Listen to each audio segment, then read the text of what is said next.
The Brain Injury Advisory Council is a diverse community of brain injury survivors who've moved beyond the initial stages of recovery. We support one another both as survivors and as volunteer advocates. As a council, we share our perspectives as survivors with the Brain Injury Association of America and other brain injury stakeholders. We advocate both collectively and individually at the local, state, and national levels, and we serve as a resource for survivors, caregivers, medical professionals, and community members. It's an honor to use our experiences to help others. Making our voices heard is very important to us as a council. So each March, we travel from our individual states to Washington, D.C. for Brain Injury Awareness Day on Capitol Hill to learn about innovative programs, to connect with other survivors, and to advocate for brain injury issues. We've been proud to attend and to use our voices to share the survivor perspective with lawmakers. Due to the pandemic, there won't be an in-person Brain Injury Awareness Day in 2021. However, as survivors, as a council, we still want to make our voices heard. So we came together virtually to create this video, highlighting brain injury misperceptions, realities, and next steps to move forward. So whether you're a survivor, caregiver, professional, or lawmaker watching this, we hope that our voices will inform and inspire you.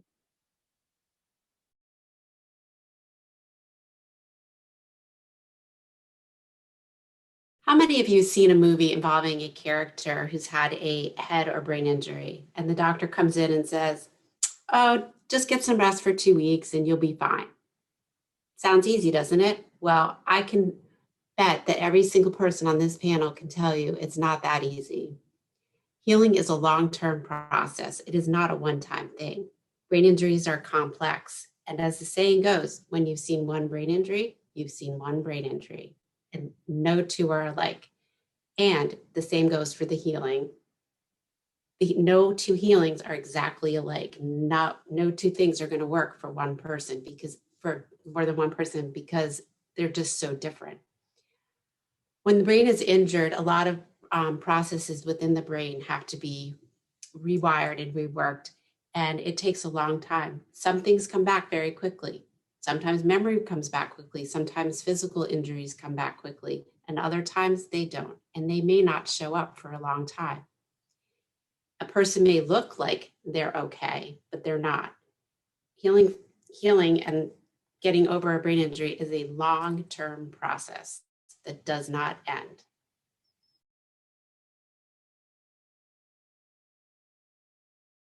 When it comes to brain injury, we assume the doctor will know what to do.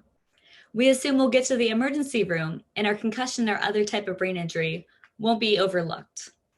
We assume that each doctor that we see throughout our journey will know exactly what to do. We assume they're up to date on the latest research. We assume we don't have to find doctors. We assume we don't have to find treatments. We assume we, as the patients, aren't responsible for our own recovery. That's not the case.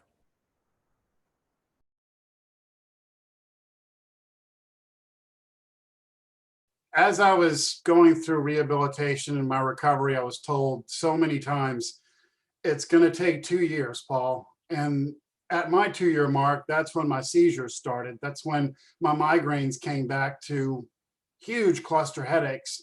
But it was a kind soul that came along the way that said, you can still keep going. You can still find your recovery, even though the wheels keep falling off the wagon. Keep going.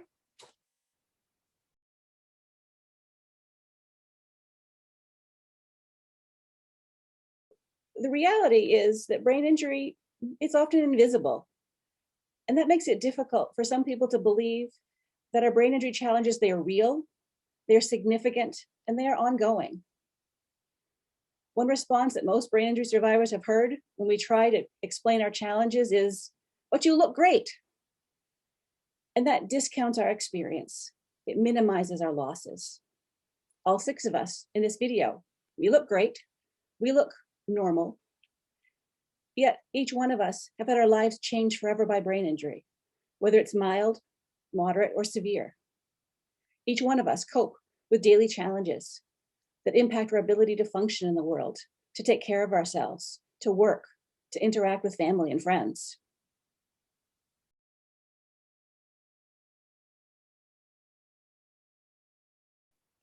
Thank you, Carol. 1 minute we are living our lives and think we know where we're heading. Then, in an instant, everything changes. There are so many losses due to brain injury. So many. Physical, mental, and emotional, to name a few. Physically, we may struggle with basic motor skills, walking, talking, and trusting our bodies. In my earlier days, my balance was so off that I kept tripping. My knees were consistently bruised for a year until I went back to vestibular therapy.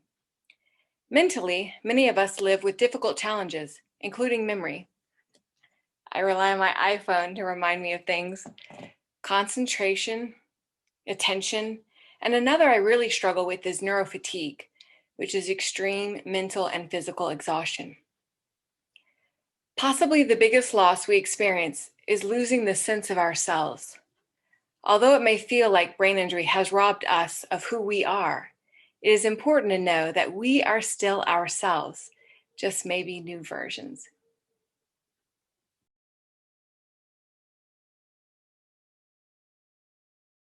On September 11, 2007, I was treated and released for a concussion at a Trauma One hospital in DC. About a month later, I remembered that I met a neurologist at a party, and maybe he could help with some of the symptoms. I had entered the chaotic learning curve called post-concussive syndrome. Meds were tried, rehab was ordered. I walked out of rehab worse than I walked in, as insurance ran out. I had to quit joking about my random symptoms to find the right help. I lacked a plan.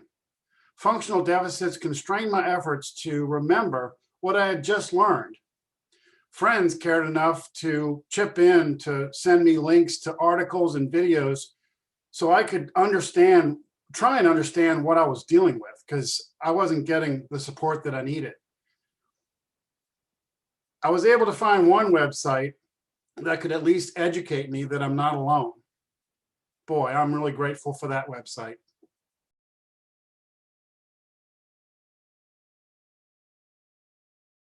If you're a brain injury survivor watching this, know that acceptance of the new you, it is an important part of the journey. There comes a time when we have to make a choice. Do we continue to fight to get back to our old lives? Or do we move forward with this new one? It's not easy to come to terms with all the ways that brain injury has changed us. But with time and support, I know from my own experience that acceptance is possible. Angela. As I mentioned before, loss of self is something most of us living with brain injury have felt. Our former selves seem like a distant reality now. Personally, I think of my former self as Angela 1, and who I am today, Angela 2. Once I was able to embrace these two selves, I stopped trying to wear the shoes of Angela 1. They simply don't fit anymore. Instead, I wholly love and inhabit Angela 2. Each person's acceptance journey is unique, and we wish you great success in your next steps.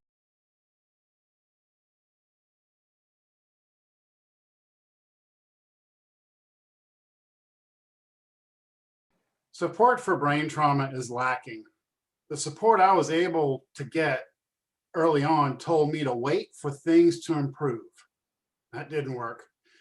My symptoms confused professionals as my slurred words called me out as an alcoholic, yet I did not drink. My random excitability gave the look of ADHD, yet I was not. Reaching out for support landed me in groups that I had little in common. I needed answers. A heart murmur present on a Tuesday was found to be missing on a Friday during a doctor's assessment. Talk about embarrassing. More support is required to save a life. Thanks, Paul. As we have discussed today, brain injury recovery is a complex condition. There are many elements to this recovery, and support systems are one of the most important. As both a survivor and a caregiver to a child who had a traumatic brain injury, I can attest to the value of support. Having that network of people who are in a similar situation and allowing you to voice your opinions and get ideas from them is so imperative to our coping skills and helping us feel less isolated, because brain injury is a very isolating condition and it can get much worse as it goes on.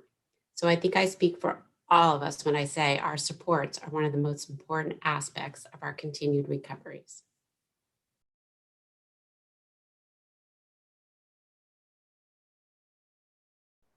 So next steps. Brain injury needs more money. We need more money to train doctors better. We need more money to prevent brain injury. We need more money to research treatments. We need more insurance coverage. So many costs go out of pocket, and it's just not fair to the survivors. We need so much more money to fund awareness campaigns. Prevention is so much more effective than treatment. We need more money for funding and supporting brain injury survivors. Basically, we need more money all around for every single element of brain injury. Absolutely. Unfortunately, brain injury has been so misunderstood for so long that we're behind in our the race to get more funding.